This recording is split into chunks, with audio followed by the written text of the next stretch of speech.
Vincent stared out the floor-to-ceiling windows of his office, watching the city lights twinkle like stars 47 floors below.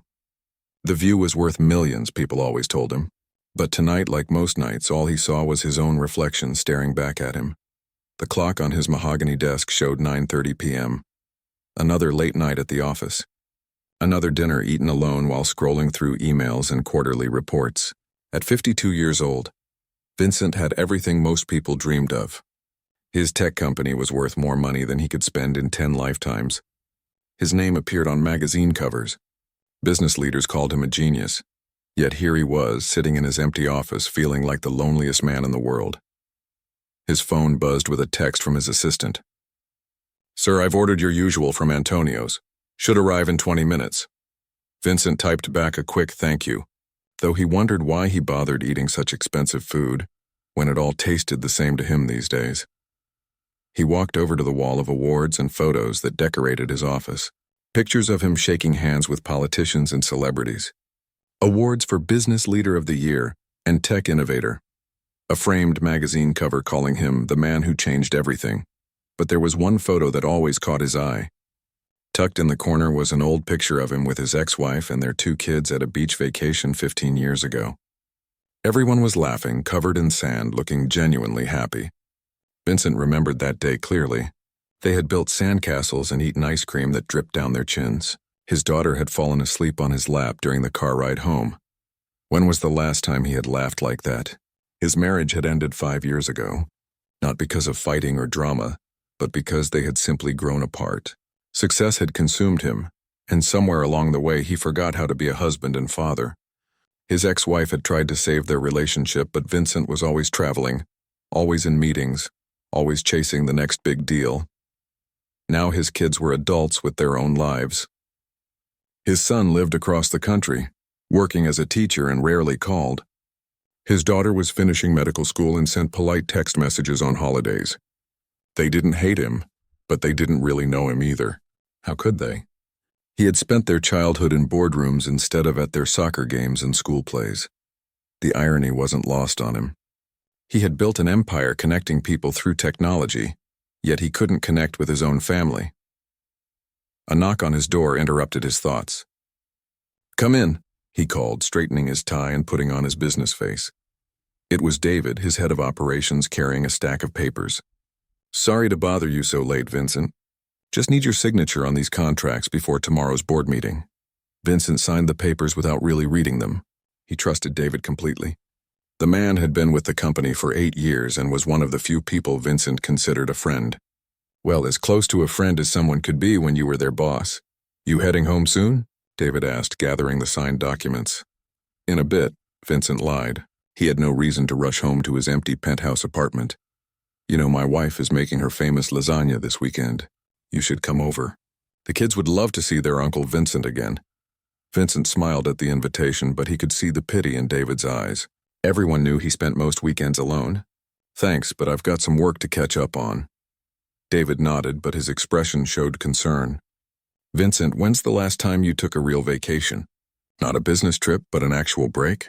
The question hung in the air. Vincent couldn't remember. Every trip he took involved meetings or conferences. Even his vacations were just work in different locations. "I'll think about it," Vincent said, though they both knew he wouldn't. After David left, Vincent returned to his desk and opened his laptop. Hundreds of emails waited for him, but his mind kept wandering. He thought about David's family dinners, about the sound of children laughing, about what it felt like to have someone excited to see you walk through the door. His apartment was beautiful, decorated by the best interior designers money could buy, but it felt more like a museum than a home. Everything was perfect and untouched. No family photos on the refrigerator. No toys scattered on the floor. No warm smells of dinner cooking or sounds of loved ones talking about their day. The food arrived right on schedule. Antonio's was the most expensive Italian restaurant in the city, and Vincent ordered from there at least 3 times a week. The delivery person, a young man named Carlos, always brought enough food for a small family. Vincent had never asked why they sent so much food, but he suspected his assistant ordered extra out of concern for his eating habits. Vincent opened the containers on his desk. Lobster ravioli and truffle sauce. grilled salmon with lemon butter, fresh bread that probably cost more than most people spent on groceries in a week, a side of roasted vegetables that looked like art. He took a few bites of the ravioli while reading through a proposal for a new software development project. The food was delicious, he supposed, though he barely tasted it. His mind was on profit margins and market expansion. 20 minutes later, he had eaten maybe a quarter of the meal. The rest would go to waste as usual. He had tried eating less, but the restaurant seemed determined to feed an army. Vincent often wondered what happened to all the leftover food in the world. Did it just get thrown away? It seemed like such a waste. He closed the containers and pushed them aside, returning to his computer. Outside, the city was still alive with lights and movement. Somewhere down there, people were having dinner with their families, tucking their children into bed, sharing their day with someone who cared. Vincent had everything money could buy, but he couldn't buy what he wanted most. He couldn't buy back the years he had missed with his children. He couldn't buy genuine friendship or love. He couldn't buy the feeling of being needed for who he was, not what he owned. As he prepared to leave for another lonely night in his empty apartment, Vincent gathered the containers of leftover food. Maybe tonight would be different. Maybe tonight he would find a reason to smile again. He had no idea that his life was about to change forever, starting with a simple question from two children who would teach him what real wealth actually meant. Vincent gathered the containers of leftover food and slipped them into the expensive leather bag his assistant had given him last Christmas. The bag was meant for documents and laptops, but tonight it would carry untouched gourmet meals worth more than many people's weekly grocery budget. The elevator ride down felt longer than usual. Vincent watched the numbers decrease on the digital display, each floor taking him further away from his controlled world of boardrooms and business deals. When the doors opened on the ground floor, he stepped into the marble lobby of his building. "Good night, Mr. Vincent," called out Tony, the night security guard. "Another late one?" "You know how it is, Tony," Vincent replied, forcing a smile. Tony had worked in the building for 12 years and always greeted everyone with genuine warmth. Vincent envied that ability to connect with people so easily. "Drive safe out there. Roads are still wet from the rain earlier," Tony said, returning to his desk where he was reading a paperback novel. Vincent pushed through the revolving doors and stepped onto the sidewalk. The October air was crisp and carried the scent of rain on concrete. Streetlights reflected off the wet pavement, creating pools of yellow light that stretched toward the shadows between buildings. His driver usually waited for him with the black sedan, but Vincent had given him the night off. He needed a walk tonight.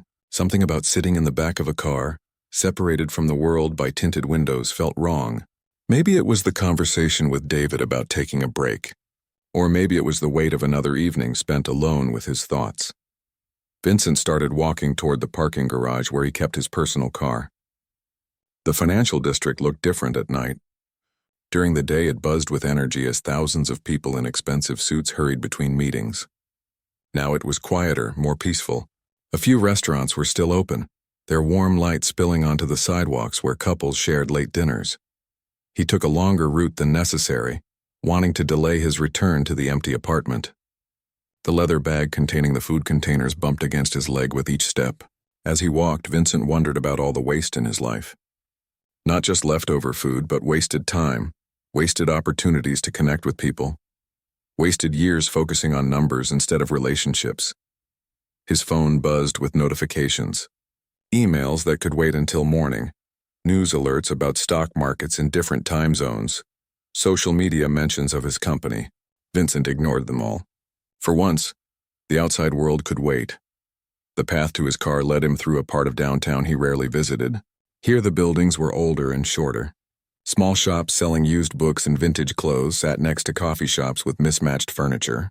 Even at this hour, a few places were still open, their windows glowing with warm light. Vincent turned down a side street that would cut 5 minutes off his walk. The area was safe but different from his usual route.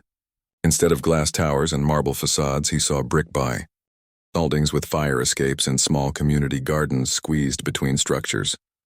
Halfway down the block, he noticed a modest building with a hand-painted sign that read, Riverside Community Center. The lights were on inside, and he could see people moving around through the windows. A bulletin board by the front door was covered with flyers for job training programs, after-school activities, and support groups. Vincent had donated money to community organizations before, usually through his company's charitable foundation. But he had never actually visited one. The donations were handled by his staff, processed through accounting departments, and acknowledged with formal thank you letters. He realized he had no idea what these places actually did or who they served. As he walked past the community center, Vincent heard voices coming from the small courtyard beside the building. A woman was speaking softly to someone, her tone gentle but firm. "Remember what we talked about. Always be polite, never demand anything, and if someone says no, you say thank you anyway." "We remember, Mom," came a young voice in response. Vincent slowed his pace, curious despite himself. Through a gap in the fence, he could see a small area with a few benches and some playground equipment that had seen better days. A woman sat on one of the benches holding a baby wrapped in a pink blanket. Two children, who looked to be about 7 or 8 years old, stood near her. The family was clearly struggling. Their clothes were clean but worn, and Vincent could see patches on the boy's jacket. But there was something about the scene that struck him. Despite their obvious difficulties, they seemed close and caring with each other.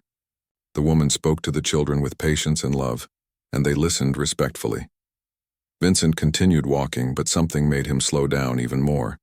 Maybe it was the way the little girl gently touched her baby sister's hand, or how the boy stayed close to his mother even though he was obviously eager to explore.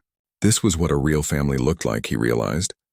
Not the formal dinners and scheduled activities of his own childhood, but genuine connection and mutual care. He was almost past the community center when he heard footsteps behind him. Vincent turned to see the two children from the courtyard approaching him hesitantly. Up close, he could see they were twins, though not identical. The girl had darker hair and serious eyes, while the boy was slightly taller with a more playful expression. "Excuse me, sir," the girl said, her voice polite but nervous. She tugged on her brother's sleeve as if reminding him of something their mother had taught them. Vincent stopped walking. He wasn't used to being approached by strangers, especially children. His first instinct was to keep moving, to avoid whatever they wanted from him. But something about their manner made him pause. "Yes," he said, trying to sound friendly rather than impatient. The boy stepped forward slightly, his hands clasped behind his back like he was reciting something he had practiced. "We don't want to bother you, but we wondered if maybe you might have any food you're not going to eat." "We're not begging," the girl added quickly, her cheeks flushing with embarrassment. "Our mom says we should never beg, but if you have leftovers that you're just going to throw away anyway, we promise we're not being greedy," the boy continued. "Our mom teaches us to only ask for what we really need, and to always be grateful for what people give us." Vincent looked down at the two children, surprised by their politeness and obvious discomfort with having to ask for help. These weren't street kids demanding money or causing trouble. They were well-mannered children who had been taught to respect others even when they were in need themselves.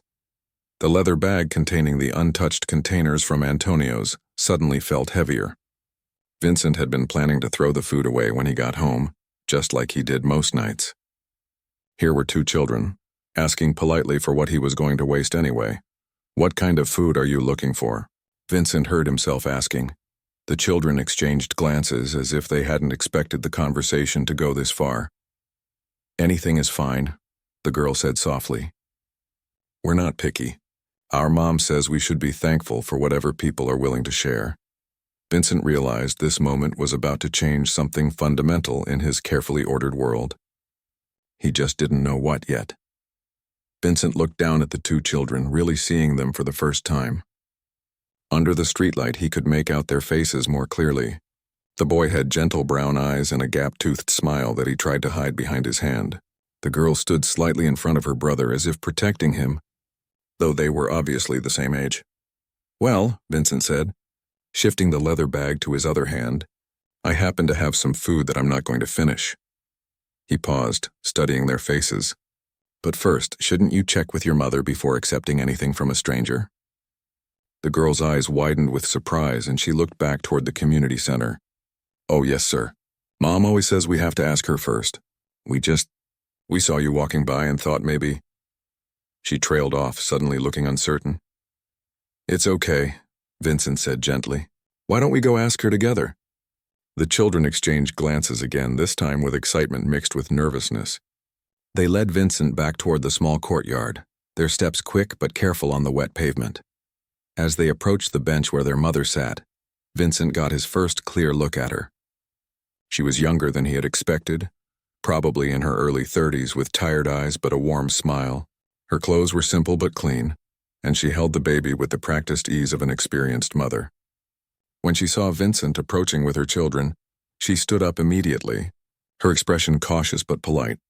"Mom," the girl said, running ahead, "this nice man has some extra food he was going to throw away, and we asked if we could have it instead. But we told him we had to check with you first." The woman's cheeks flushed slightly, and Vincent could see she was embarrassed by the situation.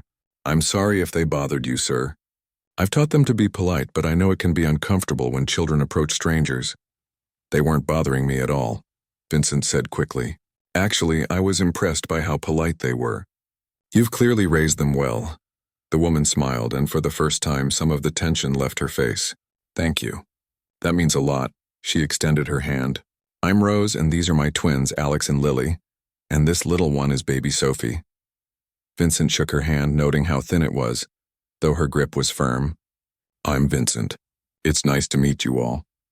As he spoke, Vincent found himself really looking at the children again. Alex was bouncing slightly on his toes, excited about the possibility of food but trying to contain his enthusiasm. Lily stood closer to her mother, one hand resting protectively on the baby's blanket.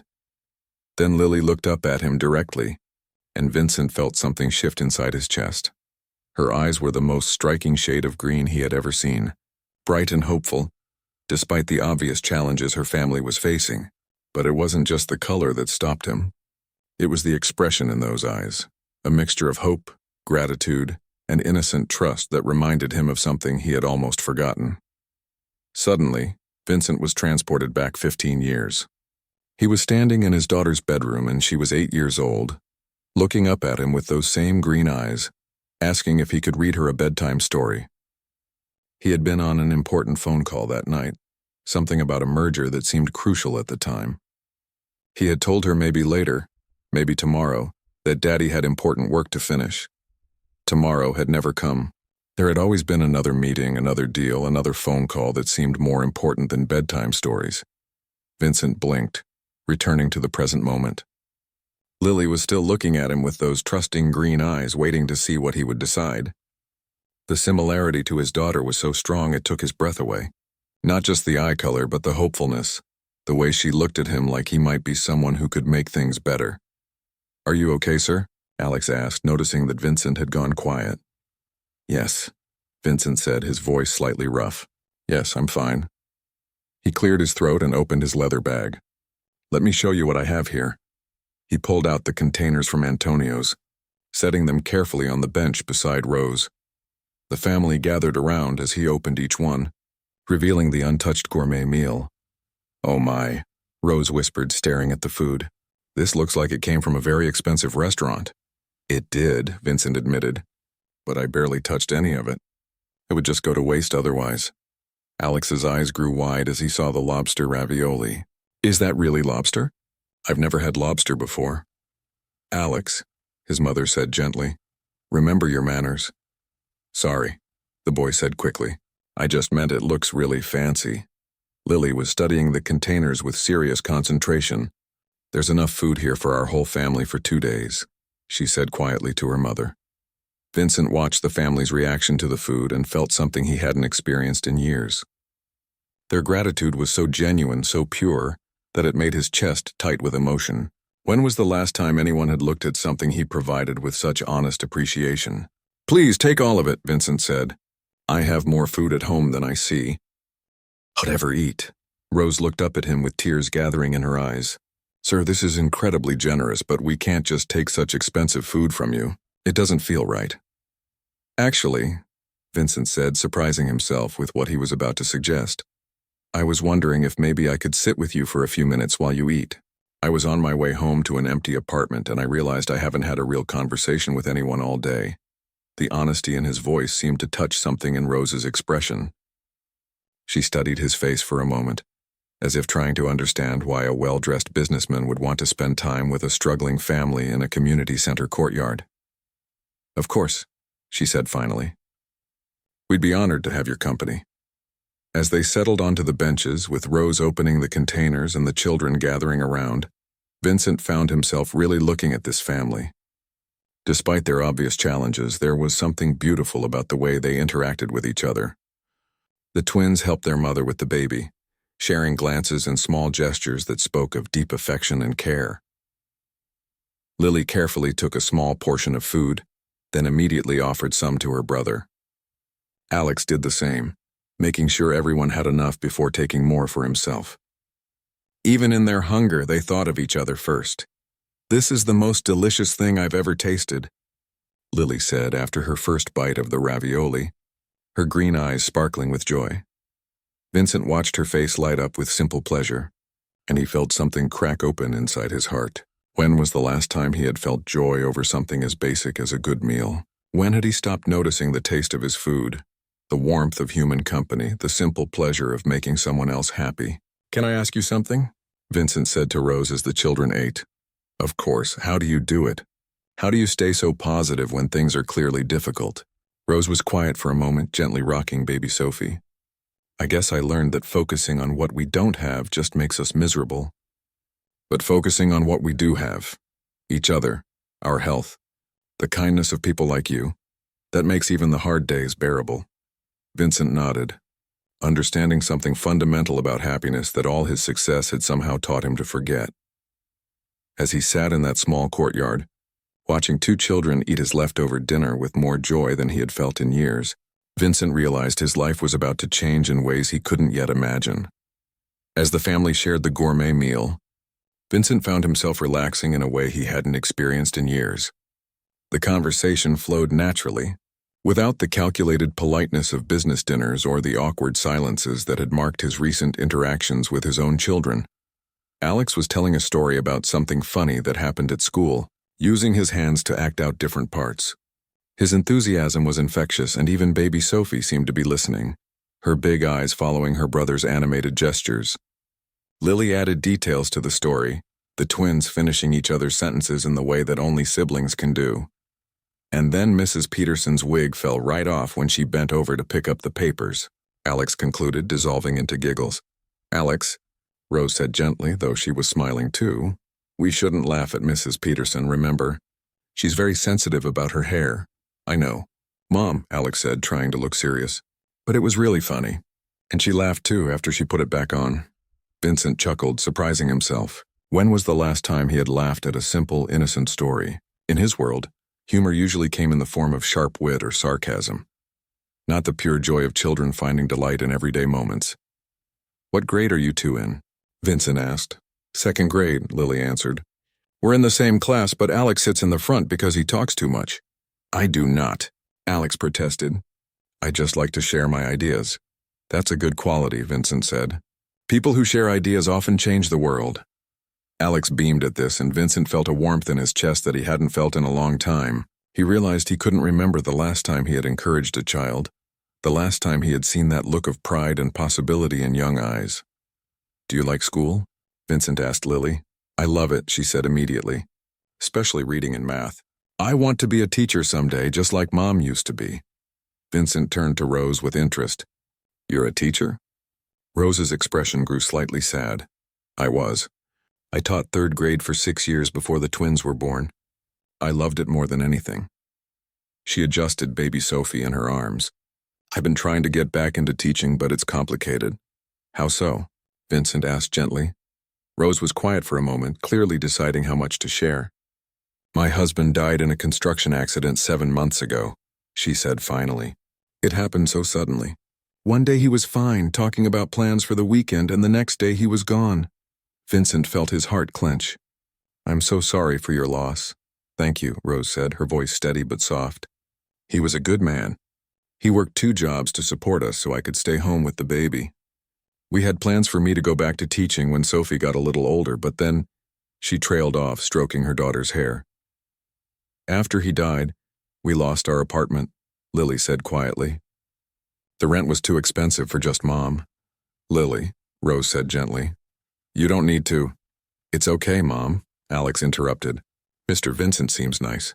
And you always say there's no shame in telling the truth about our situation. Vincent was struck by how mature these 8-year-olds were, how they understood their family's challenges without being bitter or defeated by them. We live in the back of the community center now, Rose explained. They have a small apartment for families in transition. It's temporary, just until I can get back on my feet. The people here are wonderful and the kids can play safely while I look for work. But why can't you just go back to teaching? Vincent asked. Don't they need teachers? Rose smiled sadly. They do, but it's not that simple. I need professional clothes for interviews, since all my good outfits were lost when we had to move quickly. I need reliable childcare for Sophie during the day, and honestly, I've been out of the classroom for 3 years now. The school systems want to see recent experience or additional training. Vincent listened, beginning to understand the complex web of challenges that faced people trying to rebuild their lives. In his world, problems were usually solved with money or connections. But Rose's situation required more than just financial help. I've been working 3 part-time jobs, Rose continued. I clean offices early in the morning. I work at a grocery store during the day when the community center can watch the kids, and I do data entry online at night after they're asleep. But none of these jobs pay enough to save money for an apartment deposit, and they don't give me the experience I need to get back into teaching. That sounds exhausting, Vincent said, genuinely concerned. It is, Rose admitted. But we're managing, and I'm grateful for any work I can get. Vincent watched as Rose helped Alex wipe sauce from his chin, then gently rearranged baby Sophie's blanket. Despite everything she was dealing with, her focus remained on caring for her children. There was a strength in her that Vincent admired, a determination to keep moving forward even when life had knocked her down. The hardest part, Rose said quietly, isn't the work or even the uncertainty about housing. It's feeling like I'm not giving my kids the life they deserve. They should be in their own bedrooms playing with friends after school, not eating dinner in a community center courtyard. But Mom, Lily said, reaching over to touch her mother's arm. We're together. That's what matters most. Yeah, Alex agreed. And we've made friends here. And Mrs. Chen teaches us Chinese words and Mr. Rodriguez is helping me learn guitar. Vincent was amazed by the children's resilience, their ability to find joy and connection even in difficult circumstances. He thought about his own childhood, growing up in a mansion with every material advantage, yet often feeling lonely and disconnected. You know, Vincent said slowly, I run a technology company, and we're always looking for people with teaching backgrounds. Many of our best training programs are developed by former teachers who understand how people learn. Rose looked up with interest, but also wariness. That's kind of you to mention, but I don't have any experience with technology training. Experience can be learned, Vincent said. Good instincts about how to help people understand complex ideas, that's much harder to teach. As they talked, Vincent found himself genuinely enjoying the conversation. Rose was intelligent and thoughtful, asking insightful questions about his business and sharing her own ideas about education and learning. The twins chimed in occasionally, their observations often surprising him with their wisdom. Can I ask you something, Mr. Vincent? Lily said as they were finishing the meal. Of course, are you happy? The question was so direct, so innocent, that it caught Vincent completely off guard. Adults never asked him that question. They asked about his company, his success, his plans for expansion, but an 8-year-old girl wanted to know if he was happy.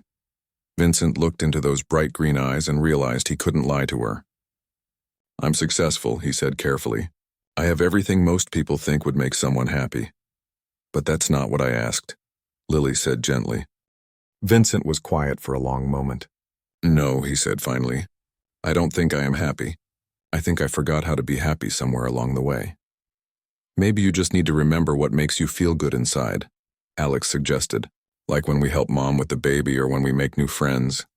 Vincent looked around at this family, at Rose's quiet strength, at the twins' natural kindness, at baby Sophie sleeping peacefully in her mother's arms.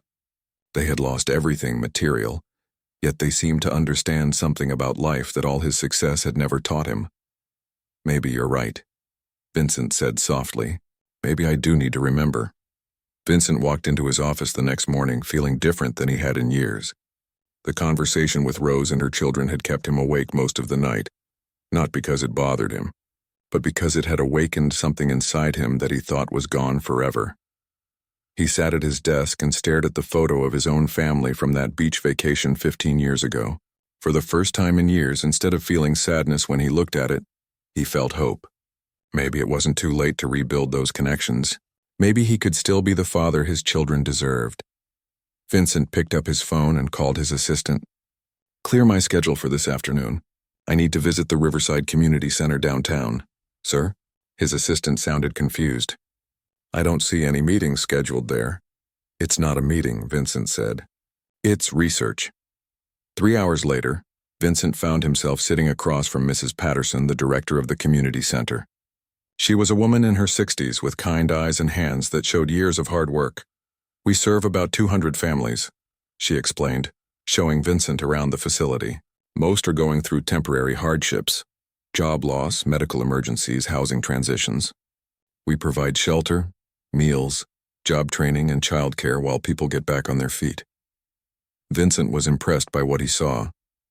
The center was clean and well organized, but clearly operating on a tight budget.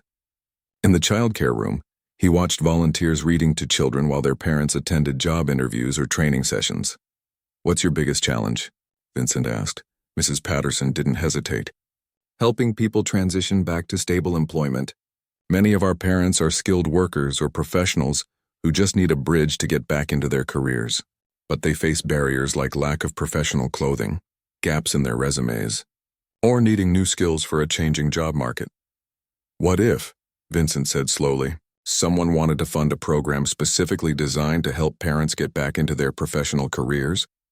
Not just any job, but meaningful work that uses their talents and education?" Mrs. Patterson's eyes lit up. That would be life-changing for so many families. That evening, Vincent drove back to the community center as Rose was finishing her shift at the grocery store. He found her in the courtyard with the children, helping them with homework while baby Sophie played on a blanket nearby. "Vincent," Alex called out when he saw him approaching. "Did you come to have dinner with us again?" "Actually," Vincent said, sitting down on the bench beside them. "I came to talk to your mom about something important." Rose looked up from Lily's math worksheet, curious but cautious. "I've been thinking about our conversation last night," Vincent began, "about you wanting to get back into teaching, and the barriers you're facing. Vincent, if you're thinking of offering me money, I appreciate it. But I'm not offering you money," Vincent interrupted gently. "I'm offering you a job." Rose blinked in surprise. "A job?" "My company is starting a new program to develop educational training for our employees and clients. We need someone who understands how people learn, who can create programs that make complex information accessible. We need a real teacher." "But I don't know anything about technology," Rose protested. "You don't need to. We have plenty of tech experts. What we don't have is someone who can teach them how to teach others. Someone who can design programs that actually help people instead of just checking boxes." Lily looked up from her homework. "Mom, that sounds perfect for you. You're the best teacher ever. The position comes with health insurance, professional development opportunities, and enough salary to afford a real apartment," Vincent continued. "But more than that, it's work that matters. You'd be helping people build better careers just like you want to do for yourself." Rose was quiet for a long moment, tears gathering in her eyes. "Why would you do this for us? You barely know us." Vincent looked at the 3 children, remembering how their simple kindness had cracked open his carefully guarded heart. "Because last night, sitting here with your family, I remembered what it feels like to be truly happy. I've spent 20 years building a successful company, but I'd forgotten why success matters. It's supposed to help people, not just make money. There's one condition," Vincent added with a smile. "I'd like to volunteer here at the community center in my spare time. Maybe help with the job training program, or mentor some of the kids. I think I have a lot to learn about what really makes life meaningful." 6 months later, Vincent stood in the community center's main hall, which had been transformed for a celebration. Colorful banners hung from the ceiling, and tables were filled with food prepared by the families who lived there. The new job training program had helped 43 people find meaningful employment, and tonight they were celebrating those successes. Vincent watched Rose across the room as she talked with a group of parents about the educational workshop she was developing. She looked confident and professional in the new clothes she'd bought with her first paycheck, but more importantly, she looked happy. The program she'd created was already being used by companies across the city. "Dad, this place is amazing," said a familiar voice behind him. Vincent turned to see his daughter, Rachel, approaching with his son Michael beside her. They had driven in from out of state to attend tonight's celebration, and Vincent felt his heart swell with pride and joy. "I can't believe you've been volunteering here for 6 months without telling us," Michael said, shaking his head in amazement. "When Mrs. Patterson told us about everything you've done for these families, I barely recognized the workaholic father I grew up with." "People change," Vincent said simply. "Sometimes they just need the right teachers." Rachel hugged him tightly. "I'm proud of you, Dad. This is the father I always hoped you could be." As the evening continued, Vincent found himself surrounded by people who had become his chosen family. Alex ran up to show him a certificate he'd won for improved grades. Lily, now reading at a 5th grade level despite being in 2nd grade, brought him a story she'd written about a lonely businessman who learned to be happy. Baby Sophie, now crawling and babbling, reached her arms up to Vincent when she saw him, and he scooped her up with the ease that came from months of practice. "Uncle Vincent," she gurgled, which was her version of his name. Rose appeared beside him, smiling as she watched Sophie grab at Vincent's tie. "You know, I was thinking about that first night when the twins asked you for your leftovers. What about it?" Vincent asked, bouncing Sophie gently. "They were hungry for food," Rose said. "But I think you were hungry for something else. For connection, for purpose, for family." Vincent nodded, looking around the room filled with laughter and genuine friendship. His own children were talking with Alex and Lily, sharing stories and laughing together. Parents he'd helped find jobs were introducing their children to each other. Mrs. Patterson was showing a group of visitors around, explaining how the job training program worked. "You know what's funny?" Vincent said to Rose. "I used to think I was successful because I had money and power, but I was actually just rich and miserable. Real success is this." He gestured around the room. "Having people who are genuinely glad to see you. Being able to help others achieve their dreams. Being part of something bigger than yourself." "The twins still talk about that first night," Rose said. "They say you were the nicest man they'd ever met, even before you helped us. They could tell you had a good heart even when you looked sad." "They saved me," Vincent said simply. "I was drowning in my own loneliness, and they threw me a lifeline without even realizing it." Later that evening, as the celebration wound down, Vincent sat in the same courtyard where he'd first met Rose and her children. But this time he wasn't alone. His own children sat beside him along with Alex, Lily, and several other kids from the center. They were playing a simple word game, everyone laughing and trying to stump each other.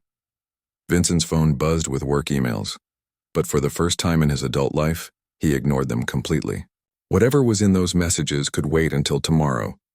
Tonight was for family, both the one he was born into and the one he'd chosen. As he looked around at all these faces filled with joy and contentment, Vincent realized that the 2 children who had asked for his leftovers hadn't just received food that night. They had given him something far more valuable than anything money could buy. They had given him back his life. The lonely CEO who had once eaten expensive meals alone in his office was gone. In his place was a man who understood that true wealth wasn't measured in dollars, but in the relationships that made every day worth living.